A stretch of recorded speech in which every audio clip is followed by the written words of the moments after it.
Sizi təqdim edin. Mən Abdullayeva Gülbani Ərqismət qızı. Mən demək istəyirəm buradan ki, mən bir neçə dırnaqarası jurnalistlərin şantajına məruz qaldım. Onlar əvvəl dəfələrlə bura mənim yanıma gəldilər ki, mənim öz şəxsi həyatımın videolarının, mənim ailə içində olan videolarımla, mənim şəxsi şəkillərimlə, mənim övladımla istirahətdə olan şəkillərimlə mənim göstərərək məni dəfələrlə ki, bunları paylaşmaq istəyirlər. Bunları qızım mən qoymuram. Hətta özlərinə də bildirdim ki, mənim şəxsi həyatım, heç bir şəxsin ixtiyarı yoxdur mənim şəxsi şəkillərimlə, şəxsi mənim görüntülərimi paylaşa. Dedilər, dəstək olun. Mən də dəstək oldum dəfələrlə. Bura gəldilər, pullar verdim. Mənə dedilər ki, üzümü əməliyyat elə, məni gözəlləşdir, buramı yığ, üzümü dart. Dedim ki, problem yoxdur, nə istəsəz eləyərəm. Yəni, mənim qapım hamınızın üzünə dedim, açıqdır, mən mərdimazar insan deyiləm. Və sonra biz bir rayonda olduq, bir yas mərasimində. Orada mənə şəkil göstərdilər, mənim şəkillərimi göstərdilər ki, bu şəkilləri vermək istəyirlər, paylaşmaq istəyirlər. Dedim, onun heç kəsə, hətta orada mən çox özümdən çıxdım, səhhətim pisləşdi, təzyiqim qalxdı ki, onun heç kimi ixtiyarı yoxdur, mənim şəxsi ailə içmə girmişsiniz siz. Bu ifadə Cəfərzadə göstərdi. Nə səbəbə göstərdi o şəkilləri sizə və o şəkilləri necə əldə etmişdiniz? O şəkilləri haradan əldə etdiklərim məlum deyil, amma qarşılığında pul istədilər məndən. Bir dəfə 500 istədilər, 300 verdim, 250 verdim, nə bilim 201 verdim, 200 kartlarına bir atdım. Axırıncı dəfə mənə 1000 manat pul istədi. İlk dəfə o göstərəndə mənə dedi ki, bunları verəcək bu şəkilləri və pulu verəcək, daha silindi. Dedim, hə, yaxşı, nə olar ki?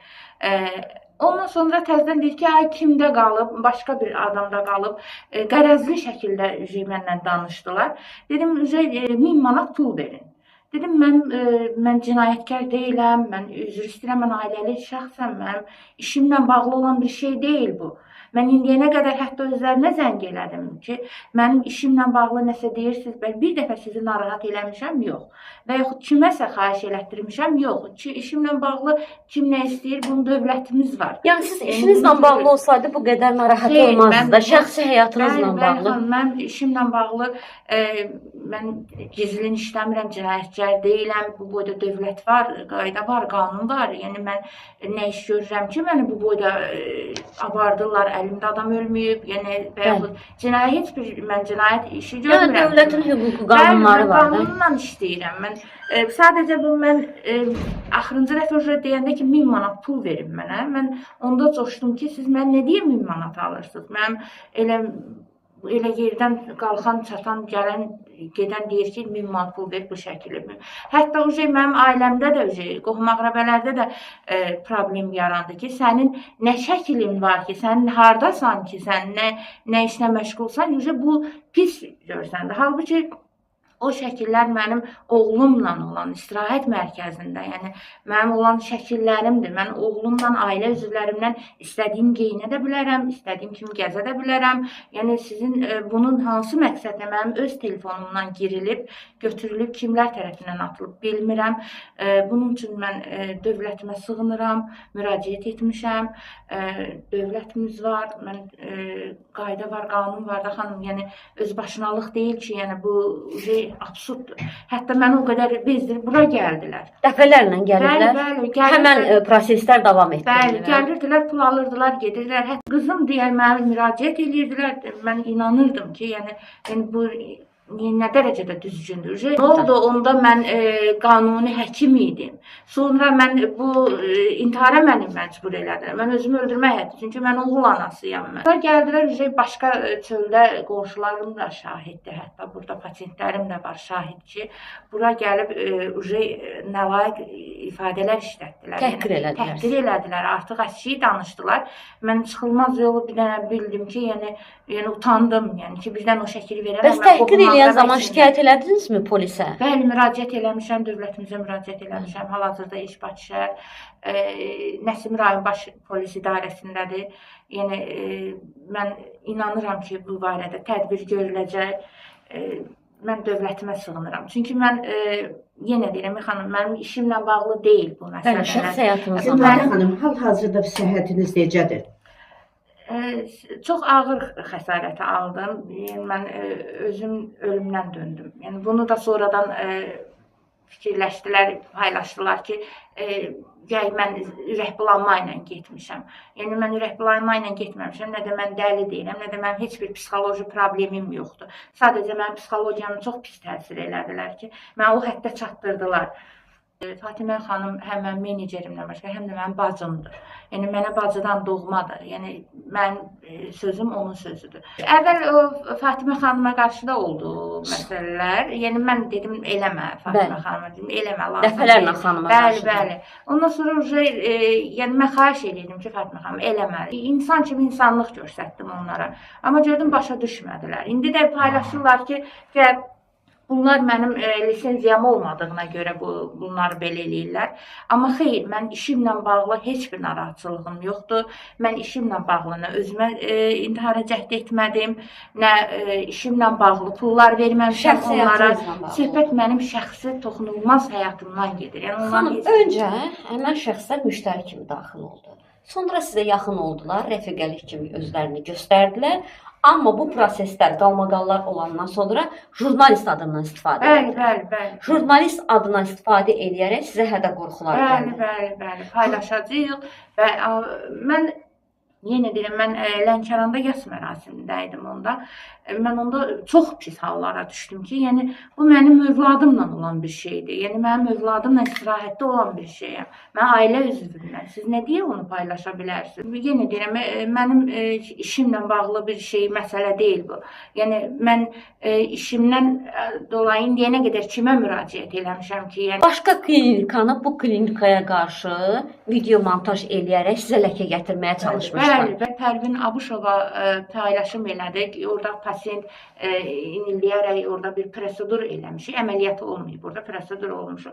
Ki, hal-hazırda burada bu cür şəraitdə əməliyyatlar edirik. O, yəni absurd yalandır. Yəni o 4 il bundan qabaq olan videodur. Köhnə kadrlar. Yəni başqa klinikada olan bir kadrdır. Onu yəni durub bu cür başqa cür ki, hə biz güya buna görə eləmişik. Xeyr, mənim əlimdə faktlar var. Onların mənə şəkili atdığı görüntülər var. Onların mənə səslərim də var. Hətta onlara zəng eləmişəm. Verdiyim pullar var.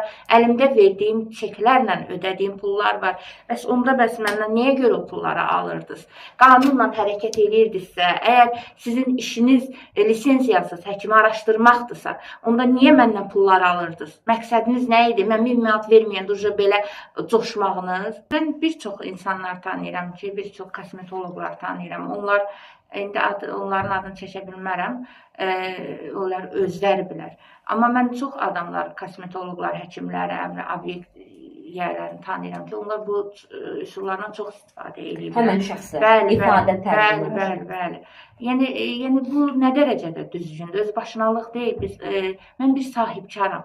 Yəni bu nə deməkdir? Yəni mən vergi ödəyicisiyəm. Mən bir problemim yoxdur. İndiyənə qədər gətirsinlər mənim bir dənə çıxartsınlar problemli pasiyentimi, danışdırsınlar görüm, varmı mənim elə problemim? Geri çəkilməyəcəm, onlar mənə deyirlər ki, kimdir bunun arxasında duran? Mənim arxamda heç kim, Allahımdan başqa heç kim dayanmayıb. Mənim burada sığınacağım, güvənəcəyim dövlətimdir. Dövlətimə sığınıram. İnşallah qanuni tədbirlərini görəcəklər. Heç vaxtda yəni fikrimdən daşınmayacağam, heç elə bir fikrim də yoxdur. Axıra qədər də yəni mübarizəmi aparacağam. Özünüzü təqdim edin. Mən Fatimə Mahmudova, Gülbədə Abdullayevanın meneceriyəm. Əvvəl müştəri kimi gəlib. Bəli. Sonra dostluğa çevirdi. Sonra dedi ki, başladı telefonda şəkillər göstərmək ki, bunları yaymaq istəyirlər, mən qoymuram, qarşısını alıram. Gülbədə xanım da dedi ki, niyə mənim evim, şəxsi işim sizə atırlar da? Dedi, hə, bilirlər ki, mən bura gəlmişəm, ona görə mənə deyirlər ki, mən sənə çatdırım. Sonra 500 manat istədi, 300 manat, müəyyən məbləğin, bu alınan məbləğlər hansı formada istənib, o bir hüquq mühafizə orqanlarına müraciət eləmişik. Mən də dövlətimə inanıram, dövlətimə güvənirəm, bilirəm ki, hüquqi tədbir görüləcək. Sonra axırıncı dəfə yenə də 1000 manat pul tələb eləyəndə Gülbədə xanım dedi ki, mənim heç kimə verəcək 1 manat pulum yoxdur. Üstündən 10 dəqiqə keçmədi, elə biz içəridən əslində çıxmadıq çölə ki, çünki çıxıb onlara nə cavab verək, söyüş, təhqir. Yəni Azərbaycan qadınına yaraşmayan sözlər. Yəni mən Azərbaycan jurnalistikasını belə görmürəm. Yəni mən onları Azərbaycan jurnalistikasının nümayəndəsi kimi qəbul eləmirəm. Azərbaycan jurnalistikası hansısa cəmiyyət içərisində ağzından etik qaydalara uyğun olmayan söyüşlə, ifadələrlə danışırsa, mən o Azərbaycan jurnalistikası kimi ümumiyyətlə tanıya bilmərəm. Prosta onlar Azərbaycan jurnalistikasının adından istifadə edərək gəlib olmazın xulqanlıq da qışqırmaq, bağırmaq, söyüş, təhqir, təndid. Bunu eləmin, indi görün mən nə edəcəm. Siz bizdən bir şikayət eləmisiniz. Görün indi biz nə edəcəyik. Həmən əlindəki sizə göstərilən materiallarla bağlı pul tələb etdilər sizdən? Bəli. Nə qədər pul tələb edirdilər? 500 manat bir tələb elədilər, 300 manat verildi. Təzən yenə 500 manat bir tələb olundu. Axırıncı dəfə 1000 manat tələb olundu. Bəli, pul tələb olunub. Siz nə dediniz o əsasda? Bir əvvəl Gülbadə xanım gəldi, ağladı. Dedi ki, mənim o şəxsi işimdir. Mənim evladım var. Siz bunu necə eləyə bilərlər mənə? Dedi, elə mən sənin yanına gəlmişəm ki, sənə kömək eləyim ki, eləməsinlər. İnandı onlara, belə dilə tutub pul aldılar ondan. Ücə axırıncı dəfə eyni şəkillə şantaj eləyəndə dedim, mən heç kimə pul vermirəm. Mən hüquq mühafizə orqanlarından və siz axı mənə demişdinizsə yaxın kimi, dost kimi gəlmişəm. Siz mənlə başqa hərəkət edirsiniz. Mən də dövlətimə inanıram. Gülbadə xanım da dövlətimizə inanır. Biz hüquqi dövlətdə yaşayırıq. Mən hər zaman dövlətimlə fəxr eləmişəm. Yenə də fəxr eləyirəm. Yəqin ki, hüquqi tədbir görünəcək bu jurnalistika adından istifadə edib dələduzluq edənlərlə bağlı. Çox sağ olun. Evdə oturmuşdum, çıxdım, gördüm səs gəlir, bərk səs gəlir, qışqırıq səsi gəldi. Çıxdım daşı buradan dedim ki, nə olub, nə səs küydü bu? Dedi, buranı yalandan asıblar, saç kəsəndir, bu nə bilir, operasiya eləmək nədir? Siz hara baxırsınız? Dedim, bizim neyimizə gəlir? Mən dedim, qayıtdım, dedim, ancaq burada belə haykü salmayın, böyük binadır, neçə mərtəbəli binadır, hamı ses üzü eşidir. Bir yanda bahalı maşın var idi, hündür maşın idi, qara maşın idi. Yəni daha ağızlarına gələn sözü dedilər, getdilər bax. Ağzından çıxın bayırdan öz çıxmışdı, çıxın bayırı var, belə sözlər var. Ağızlarından çıxan. Və baxmırdılar, arvad var, kişi var, uşaq var, sözlərini deyirdilər. Dedim, lazım deyil belə eləmək. Onlar pis olsa bir belə cəmaət gələr, gedər bura. Siz bilmirsiniz, o saç kəsəndir, saç kəsəndir. Belə qışqıra, getdilər qabaqdan maşına mində, məhəlləmizi də daşı çəkdilər. Oy, başladılar 1000 dənə oyun çıxartmağa. Yəni xanımları əxlaqsız. 1000 dənə söz deyirlər, kişidə qalmışlar acan deyirdilər, bu sözəcən deyirdilər var. Onlar haçandan bir burada operasiya eləyən olublar. Xanım, əsas hansı deyirdi onu? 2 dənə qombol qızlar vardı, 2 dənə də arıq qız, 4 nəfər idi. 4 xanım. Oldu, çox sağ olun. Mənə deyir ki, mənə kömək. Dedim, məsələn, nə kömək elə, bu nə deməkdir, sessiz gözüm, yatmışdım gün ortaya. Niyə kömək istəyirdi sizdən? Onlardan deyir, mən dedim, qaş düzəltmişəm, göz düzəltmişəm, mən orada nə görmüşəm bəyəm? Ha, bu sözdür.